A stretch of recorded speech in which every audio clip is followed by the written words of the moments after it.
The master Prakash classes YouTube channel आप सभी लोगों का स्वागत करता है। उत्तर प्रदेश में जूनियर शिक्षक भर्ती की तैयारी करने वाले सभी स्टूडेंट तैयार हो जाइए आज का अपना प्रैक्टिस सेट देने के लिए। आप लोग किसी न किसी बुक अथवा किसी न किसी कोचिंग इंस्टीट्यूट से पढ़ ही रहे होंगे, लेकिन आपकी तैयारी कितनी है इसका पता सिर्फ मॉक टेस्ट अथवा प्रैक्टिस सेट से ही चलता है। प्रैक्टिस सेट स्टार्ट करने से पहले हम लोगों को दो बातों का विशेष रूप से ध्यान रखना है। पहला, आपके पास एक कॉपी और पेन होना चाहिए। उस कॉपी पर 1 से लेकर 50 तक नंबर लिख लीजिए। जो प्रश्न आपके सही होंगे उनके आगे सही के निशान, जो प्रश्न आपके गलत होंगे उनके आगे गलत के निशान लगाते चलिए, जिससे आपको पता चलता रहेगा कि टोटल 50 नंबरों में से मेरे कितने सही हो रहे हैं। और दूसरा काम हमें ये करना है कि प्रैक्टिस सेट जब हम लगाएंगे तो सिर्फ प्रश्नों को ही पढ़ेंगे, विकल्प आपको पढ़ना है और विकल्पों को पढ़ने के बाद 5 से 10 सेकंड के अंदर उसका आंसर बताने की कोशिश करना है। तो इसी टर्म्स एंड कंडीशन के आधार पर चलिए स्टार्ट करते हैं आज का अपना प्रैक्टिस सेट और देखते हैं आज का अपना पहला प्रश्न। तो हमारा पहला प्रश्न है काकरा पार। ये काकरा पार नहीं, काकरा पारा है। तो काकरा पारा जो परमाणु विद्युत संयंत्र केंद्र है वो भारत के किस राज्य में है? आपको बताना है काकरा पारा परमाणु विद्युत संयंत्र भारत के किस राज्य में है। विकल्पों को ध्यान से देख लीजिए। 5 से 10 सेकंड का आपके पास समय रहेगा आंसर बताने के लिए। तो हम सबको पता है ऑप्शन नंबर डी इसका बिल्कुल सही रहेगा। गुजरात में काकरा पारा परमाणु विद्युत संयंत्र है। अगले प्रश्न पर चलते हैं। आपके हिस्ट्री के प्रश्न पहले स्टार्ट हुए हैं और अगला प्रश्न है खिलाफत आंदोलन भारत में कब प्रारंभ किया गया था? खिलाफत आंदोलन के बारे में बताना है, ये भारत में कब प्रारंभ किया गया था। इसका सही आंसर रहेगा ऑप्शन नंबर ए 1919 में। ठीक है, चलिए आगे बढ़ते हैं। निम्नलिखित में से किसे नोबेल पुरस्कार प्रदान किया गया है? ये जो आपके 4 नाम दिए गए हैं, इन चारों नामों में किसे नोबेल पुरस्कार दिया गया है?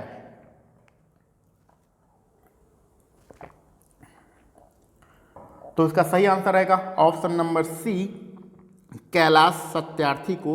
इन चारों में से, चारों जो विकल्प है उसमें से नोबेल पुरस्कार दिया गया है कैलाश सत्यार्थी। चलिए आगे बढ़ते हैं अपने चौथे नंबर के प्रश्न पर। निम्नलिखित में से किस मंदिर को विदर्भ के खजुराहो के रूप में जाना जाता है?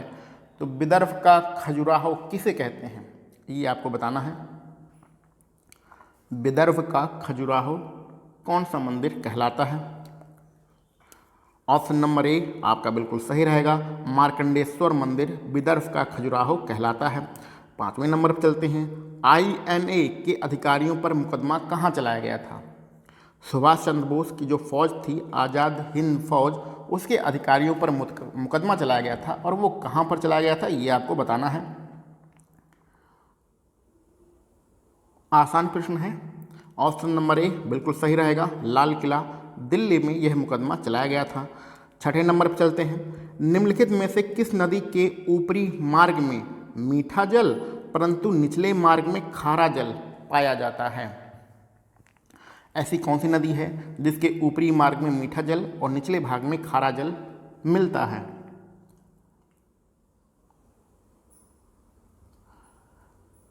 तो जो हमारा 6ठा प्रश्न रहेगा उसका कंफ्यूज मत होइएगा, ऑप्शन नंबर बी हमारा सही रहेगा, लूनी नदी। ठीक है, 7वें नंबर पर चलते हैं। निम्नलिखित नदियों में से कौन सा अपने भ्रंश घाटी प्रवाह के लिए प्रसिद्ध है? तो भ्रंश घाटी के लिए कौन सी नदी प्रसिद्ध है ये आपको बताना है।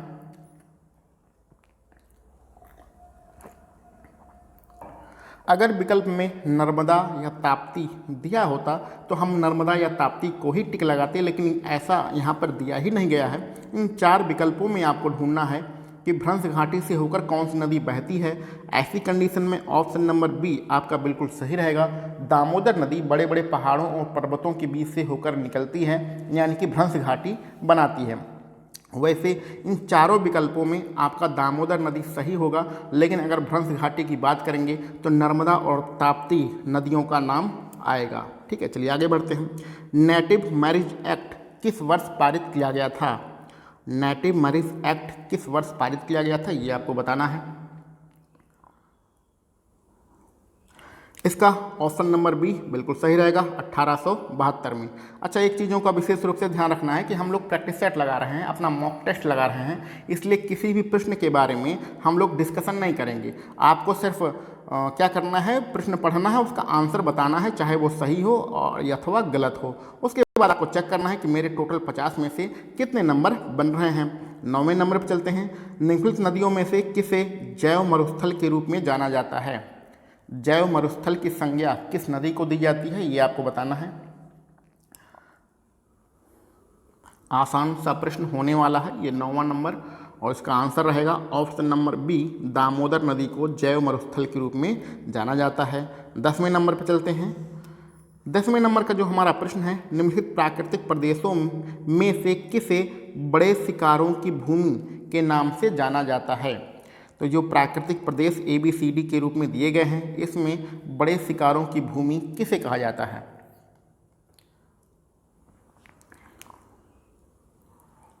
सभी लोग आंसर बताने की कोशिश करिए और तुक्का मत लगाइएगा। 10वें प्रश्न में ऑप्शन नंबर डी हमारा बिल्कुल सही रहेगा। उष्ण कटिबंधीय सवाना प्रदेश आपके बड़े शिकारों की भूमि के नाम से जाने जाते हैं। चलिए 11वें नंबर पर चलते हैं। इकोसिस्टम के संबंध में निम्न में से क्या सत्य है? तो इकोसिस्टम के संबंध में इन 4 विकल्पों में से कौन सी बात सही है, ये आपको बताना है। विकल्पों को ध्यान से पढ़िए, और ये बड़ा प्रश्न है इसलिए इसके लिए 10 सेकंड का समय दिया जाता है।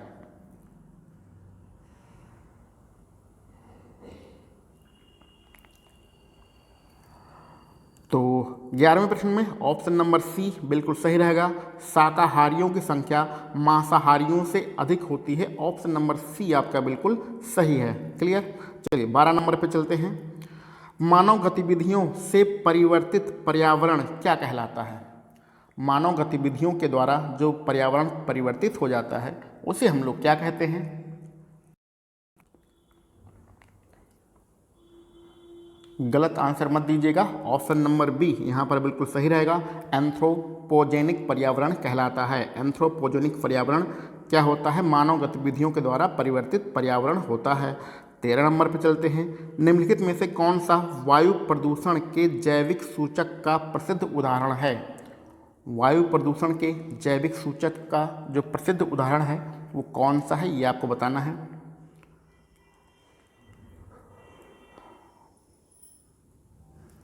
तो 13वें प्रश्न में आपका ऑप्शन नंबर ए बिल्कुल सही रहेगा, लाइकेन। ठीक है, चलिए आगे बढ़ते हैं। 14 प्रश्न नंबर का प्रश्न बहुत ही इंपॉर्टेंट प्रश्न है। अंतर्राष्ट्रीय सौर संगठन ISA का सचिवालय वर्तमान में निम्नलिखित किस स्थान पर है? अंतर्राष्ट्रीय सौर संगठन का सचिवालय कहाँ पर है, ये आपको बताना है। अगर आप लोगों ने करंट अफेयर्स पढ़ा है तो ये प्रश्न आपके लिए बहुत ही आसान होने वाला है। ऑप्शन नंबर सी आपका बिल्कुल सही रहेगा, गुरुग्राम, यानी कि भारत में अंतर्राष्ट्रीय सौर संगठन भारत में कहाँ पर? गुरुग्राम में इसका सचिवालय स्थित है। 15वें नंबर पर चलते हैं। निम्नलिखित में से किस पदार्थ में कैल्शियम विद्यमान है? ये जो 4 विकल्प आपके दिए गए हैं इसमें से किस में कैल्शियम पाया जाता है, ये आपको बताना है। इन 4 विकल्पों में से किस पदार्थ में कैल्शियम पाया जाता है? तो 15वें प्रश्न में ऑप्शन नंबर सी आपका बिल्कुल सही रहेगा, जिप्सम। ठीक है, चलिए 16 नंबर पर चलते हैं। निम्नलिखित में से कौन सा पदार्थ प्रोटीन नहीं है? ठीक है, यानी कि ये 4 विकल्प हैं, इसमें से किस में प्रोटीन नहीं पाया जाता है, ये आपको बताना है।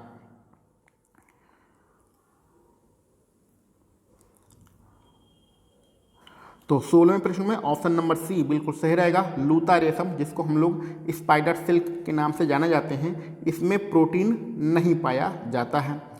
आगे बढ़ते हैं और 1 मिनट का समय दीजिए इसको सेट करने के लिए। हाँ, 17 नंबर में चलते हैं। मानव शरीर में निम्नलिखित में से कौन सी ग्रंथि अंतःस्रावी और बहिःस्रावी दोनों प्रकार का काम करती है?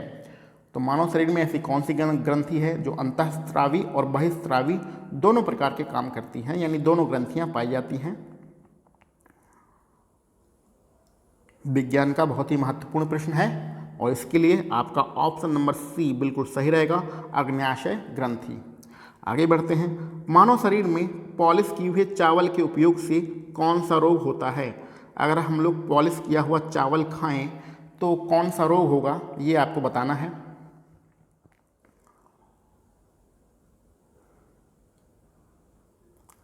तो 18वें नंबर में ऑप्शन नंबर ए बिल्कुल सही रहेगा, बेरी बेरी रोग होगा। ठीक है, चलिए आगे बढ़ते हैं अपने 19 नंबर के प्रश्न पर, और 1 मिनट का समय दीजिए इसके लिए हमें। 19 नंबर के प्रश्न में कहा जा रहा है निम्न में से कौन सा युग्म सही सुमेलित नहीं है, यानी कौन सा युग्म गलत है ये आपको बताना है। एक तरफ सारे विटामिन लिखे गए हैं और एक तरफ वो कहाँ पर पाए जाते हैं ये लिखा गया है। विकल्पों को ध्यान से देखिएगा।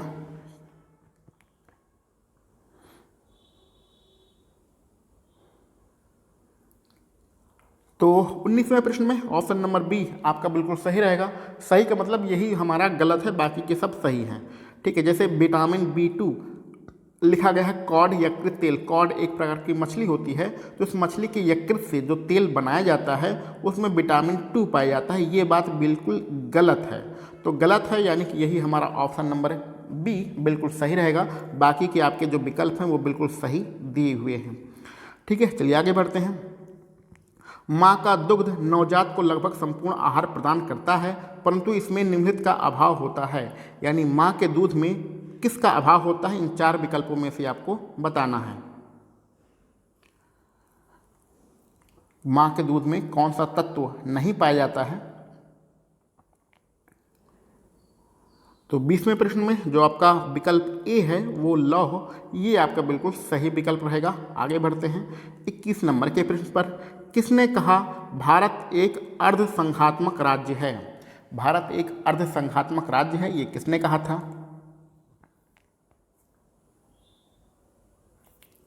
तो इस प्रश्न का सही आंसर होगा ऑप्शन नंबर डी, केसी व्हीलर। केसी व्हीलर ने भारत एक अर्ध संघात्मक राज्य है ऐसा कहा था।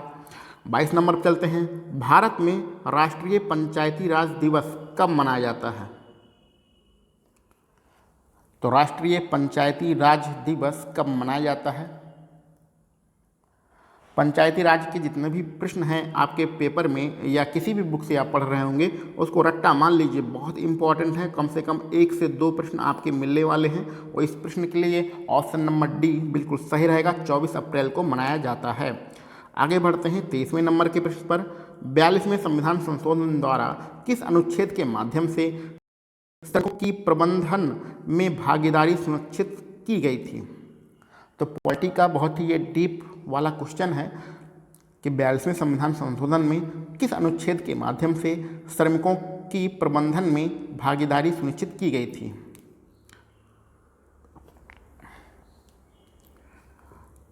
तो जो हमारा 23 नंबर का प्रश्न है उसका जो विकल्प रहेगा ऑप्शन नंबर डी बिल्कुल सही रहेगा। आर्टिकल 43A के द्वारा ऐसा किया गया था, जो कि 42वें संविधान संशोधन में आता है। अगर यहाँ पर जो प्रश्न दिए गए हैं इसको आप डिटेल में पढ़ना चाहते हैं, सारे प्रश्नों की व्याख्या जानना चाहते हैं, तो इस बुक को आप खरीद सकते हैं, जिसका लिंक इस डिस्क्रिप्शन बॉक्स में दिया गया है। और ये बुक कौन सी है, घटना चक्र की बुक है। अगर आप चाहें तो अपने नज़दीकी बुक स्टोर से भी इस बुक को आप परचेज कर सकते हैं। चलिए 24 नंबर पर चलते हैं। संविधान की प्रस्तावना का विधिक स्वरूप क्या है। संविधान की प्रस्तावना का विधिक स्वरूप क्या है ये आपको बताना है। और इन सारे प्रश्नों को वही आंसर दे पाएगा जिसने पॉलिटी को बहुत ज़्यादा डिटेल में पढ़ा होगा। ये केशवानंद भारती वाले केस की यहाँ पर बात हो रही है। तो 24 नंबर में ऑप्शन नंबर बी आपका बिल्कुल सही होता है। यह लागू नहीं किया जा सकता है, यही संविधान की प्रस्तावना का विधिक स्वरूप है। आगे बढ़ते हैं। भारत में नियोजित विकास का विरोध किसने किया था। तो भारत में नियोजित विकास का विरोध किसने किया ये आपको बताना है। ये भारत की आज़ादी के समय की यहाँ पर बात हो रही है, इसलिए आपका ऑप्शन नंबर ए बिल्कुल सही रहेगा, महात्मा गांधी। ठीक है, चलिए आगे बढ़ते हैं अपने 26 नंबर के प्रश्न पर। भारतीय संविधान की 6ठी अनुसूची के प्रावधान निम्नलिखित में से किस राज्य में लागू होते हैं। तो जो आपकी 6ठी अनुसूची है उसके प्रावधान किस राज्य में लागू होते हैं, इन 4 विकल्पों में आपको बताना है। तो जो 6ठी अनुसूची के प्रावधान हैं वो ऑप्शन नंबर ए त्रिपुरा राज्य में लागू होते हैं। आगे बढ़ते हैं। आपको सही युग्म सही सुमेलित नहीं है, सही सुमेलित नहीं है, ये आपको बताना है 27वें नंबर के पृष्ठ पर। एक तरफ आपके लेखक राइटर के नाम दिए गए हैं, दूसरी तरफ आपके किताबों के नाम दिए गए हैं, इसमें कौन सा गलत है ये आपको बताना है। प्रश्नों को ध्यान से पढ़िए, 10 सेकंड का आपके पास समय रहेगा।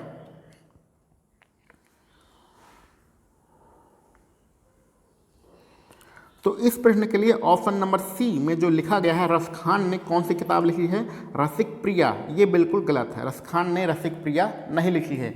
बाकी के जो आपके विकल्प हैं वो बिल्कुल सही दिए हुए गए हैं। इस प्रकार ऑप्शन नंबर सी हमारा बिल्कुल सही रहेगा इस प्रश्न के लिए। चलिए आगे बढ़ चुके हैं हम लोग और 28 नंबर पर आ चुके हैं। सुरक्षा के लिए मराठों के राजस्व के दावों को किस नाम से जाना जाता है? यानी कि जो मराठा लोग राजस्व लेते थे उसे हम लोग किस नाम से जानते हैं, यही आपको बताना है। तो 28वें प्रश्न में ऑप्शन नंबर बी आपका बिल्कुल सही रहेगा। उसका क्या नाम होता था? उसका नाम होता था चौथ। ठीक है, चलिए आगे बढ़ते हैं अपने 29 नंबर के प्रश्न पर। निम्नलिखित नेताओं में से किसने क्रांतिकारी संगठन अभिनव भारत समाज की स्थापना किया था? तो अभिनव भारत समाज की स्थापना किसने किया था, ये आपको बताना है।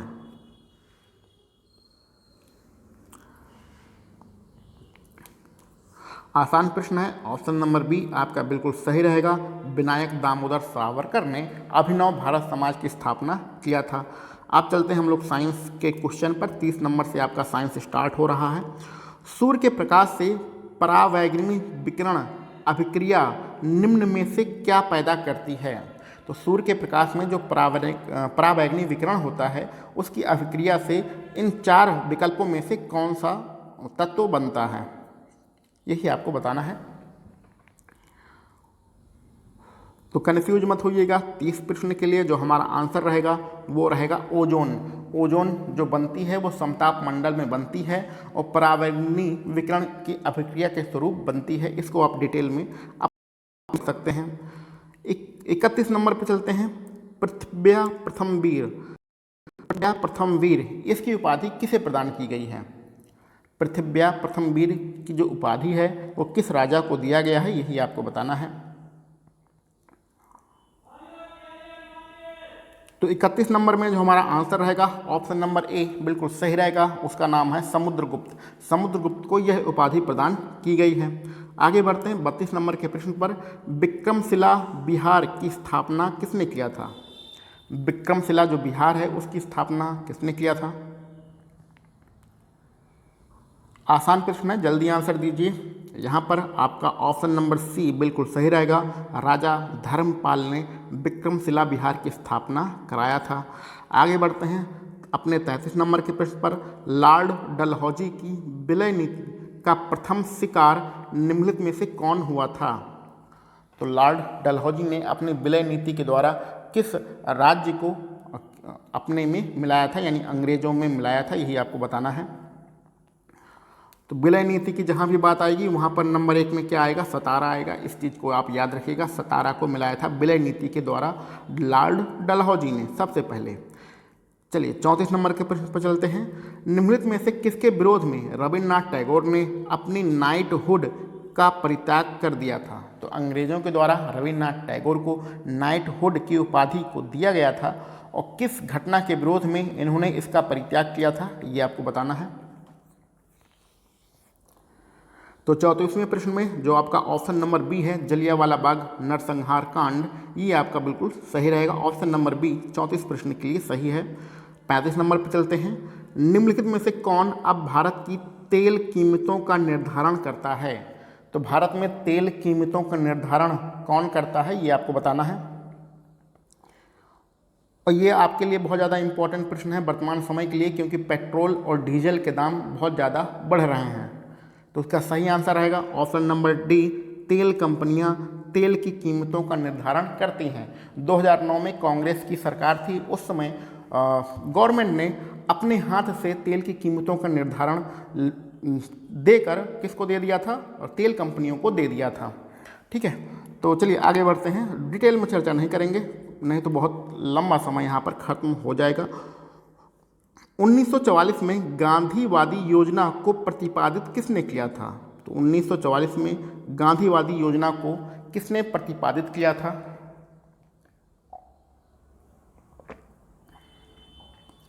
इस प्रश्न के लिए हमारा ऑप्शन नंबर डी बिल्कुल सही रहेगा। श्रीमन नारायण अग्रवाल ने गांधीवादी योजना को प्रतिपादित किया था। चलिए आगे बढ़ते हैं और अब हम लोगों के पास जो करंट अफेयर है उसके प्रश्न स्टार्ट होते हैं।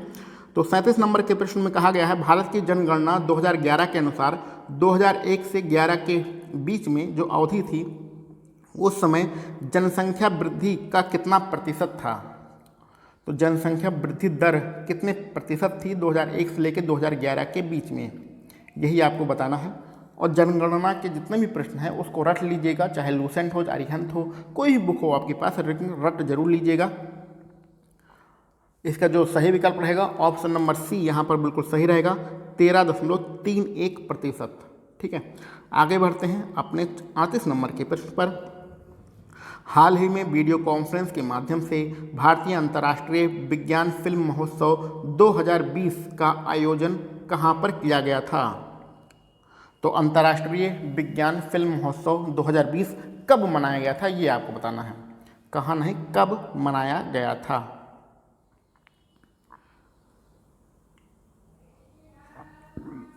तो जो 38 प्रश्न है उसका सही आंसर रहेगा 22 से 25 दिसंबर 2020 के मध्य में अंतर्राष्ट्रीय विज्ञान फिल्म महोत्सव 2020 का आयोजन किया गया था।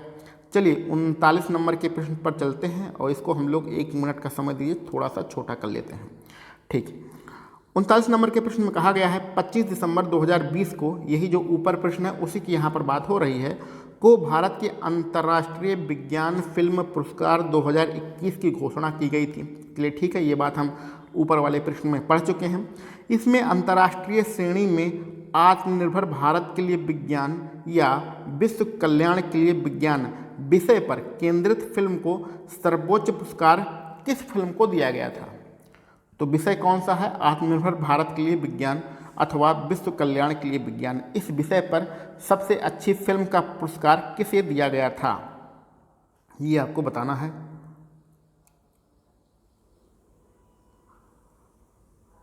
तो जो 39वें नंबर का प्रश्न है उसमें ऑप्शन नंबर डी आपका बिल्कुल सही रहेगा, the insect test cure. The insect test cure को यह पुरस्कार दिया गया था। चलिए आगे बढ़ते हैं अपने 40 नंबर के प्रश्न पर, और यहाँ पर थोड़ा सा प्रिंट खराब है इसलिए थोड़ा सा आप देख लीजिएगा। 25 दिसंबर 2000 भर में राष्ट्रीय सुशासन दिवस मनाया गया था। केंद्र सरकार ने किस वर्ष इस दिवस को मनाने की घोषणा किया था? तो राष्ट्रीय सुशासन दिवस कब से मनाया जा रहा है ये आपको बताना है, और ये हर साल 25 दिसंबर को मनाया जाता है।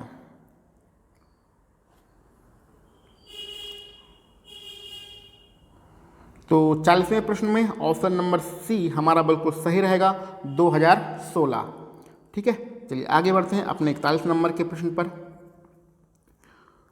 24 दिसंबर 2020 को किसने स्वच्छता अभियान मोबाइल ऐप का शुभारंभ किया था? तो 24 दिसंबर 2020 की घटना है, स्वच्छता अभियान इस मोबाइल ऐप का शुभारंभ किसके द्वारा किया गया था? ऑप्शन नंबर बी आपका बिल्कुल सही रहेगा, थावरचंद गहलोत के द्वारा इस मोबाइल ऐप का शुभारंभ किया गया था। आगे बढ़ते हैं अपने 42 नंबर के प्रश्न पर। राष्ट्रीय उपभोक्ता दिवस कब मनाया जाता है? राष्ट्रीय उपभोक्ता दिवस कब मनाया जाता है? ये जितने दिवस वाले प्रश्न होते हैं, चाहे वो राष्ट्रीय हों चाहे अंतर्राष्ट्रीय हों, बहुत ज़्यादा इंपॉर्टेंट हैं, इनको रट लीजिएगा। तो 42 नंबर के जो हमारा आंसर होगा वो सबसे पहला यानी कि ऑप्शन नंबर ए होगा। 24 दिसंबर को राष्ट्रीय उपभोक्ता दिवस मनाया जाता है। चलिए आगे बढ़ते हैं अपने 43 नंबर के प्रश्न पर, और 1 मिनट का इसके लिए समय दीजिए एडजस्ट करने के लिए। हाँ, आगे बढ़ते हैं।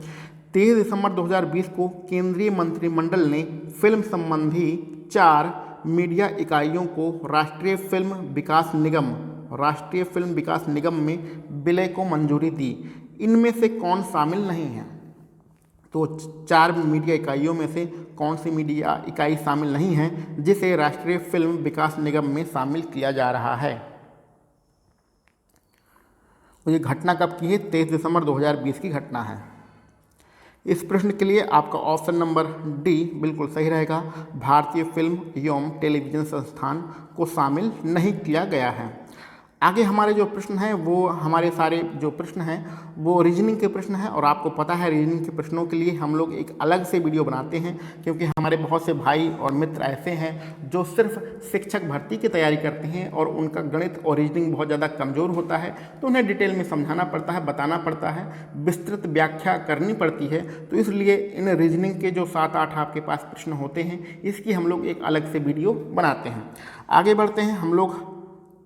आपका 49 नंबर तक आप क्या है रीजनिंग है, और 50वां नंबर का जो प्रश्न है ये आपका करंट अफेयर्स का प्रश्न है, तो इसको हम लोग कर लेते हैं। 50वें नंबर के प्रश्न में लिखा गया है मांडू महोत्सव का संबंध किस राज्य से है।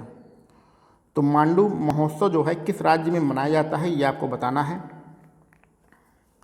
तो 50वें नंबर के प्रश्न में ऑप्शन नंबर सी यानी कि मध्य प्रदेश आपका बिल्कुल सही रहेगा। मध्य प्रदेश में मांडू महोत्सव मनाया जाता है। तो इस सामान्य ज्ञान का जो प्रैक्टिस सेट था, टोटल 50 प्रश्न हम लोग कंप्लीट कर चुके हैं। यहाँ पर आपको एक बात और बताना चाहेंगे कि रीजनिंग के प्रश्नों के लिए आप बहुत ज़्यादा डिटेल में पढ़ने की कोशिश मत करिएगा। आप पीसीएस का एग्ज़ाम नहीं देने जा रहे हैं, रीजनिंग को सिर्फ ऊपर ऊपर पढ़ना है। इस प्रैक्टिस सेट में भी आपने जो प्रश्न देखे रीजनिंग के वो अच्छे खासे प्रश्न थे, यानी कि बहुत ही अच्छे लेवल के प्रश्न थे। तो इतना भी डिटेल में आपको पढ़ने की आवश्यकता नहीं है। रीजनिंग के प्रश्नों को आपको करना क्या है कि सबसे पहले जनवरी से लेके जुलाई तक, अभी आपका जुलाई चल रहा है, तो जनवरी से लेके जुलाई तक आप पहले रट लीजिए, ठीक है। रीजनिंग में हम पिछले 1 साल का करंट अफेयर्स पढ़ते हैं। तो मान लेते हैं आपका एग्ज़ाम अगस्त में होगा, तो अगस्त से लेके पिछले अगस्त तक आपको पढ़ना है। लेकिन ऐसा मत करिए कि पीछे से स्टार्ट नहीं किया जाता है, आगे से स्टार्ट किया। आगे का मतलब जो अभी अभी बीता है, जैसे अभी अभी क्या हुआ है घटनाएं, कोरोना में कौन कौन सी दवाइयाँ चल रही हैं, कितने इंजेक्शन लग रहे हैं, और अभी आपका जो मंत्रिमंडल का विस्तार हुआ है, ये सारी जो अभी अभी घटनाएं हुई हैं 3-4 महीने 5 महीने के अंदर में, उसको पहले पढ़ लीजिएगा। उसके बाद जब ये सारी चीज़ें तैयार हो जाएं आपकी, तब आप दिसंबर का पढ़िए, फिर पिछले साल नवंबर का पढ़िए, फिर पिछले साल अक्टूबर का पढ़िए। यानी कि कहने का मतलब है कि उल्टे क्रम में आप पढ़ेंगे। पहले जुलाई, फिर जो अभी जुलाई चल रहा है ये जुलाई ख़त्म करिए, फिर जून ख़त्म करिए, फिर मई ख़त्म करिए, फिर अप्रैल ख़त्म करिए। इस प्रकार उल्टे क्रम में आप रीजनिंग पढ़िए। क्लियर? तो रीजनिंग के लिए परेशान मत होइएगा।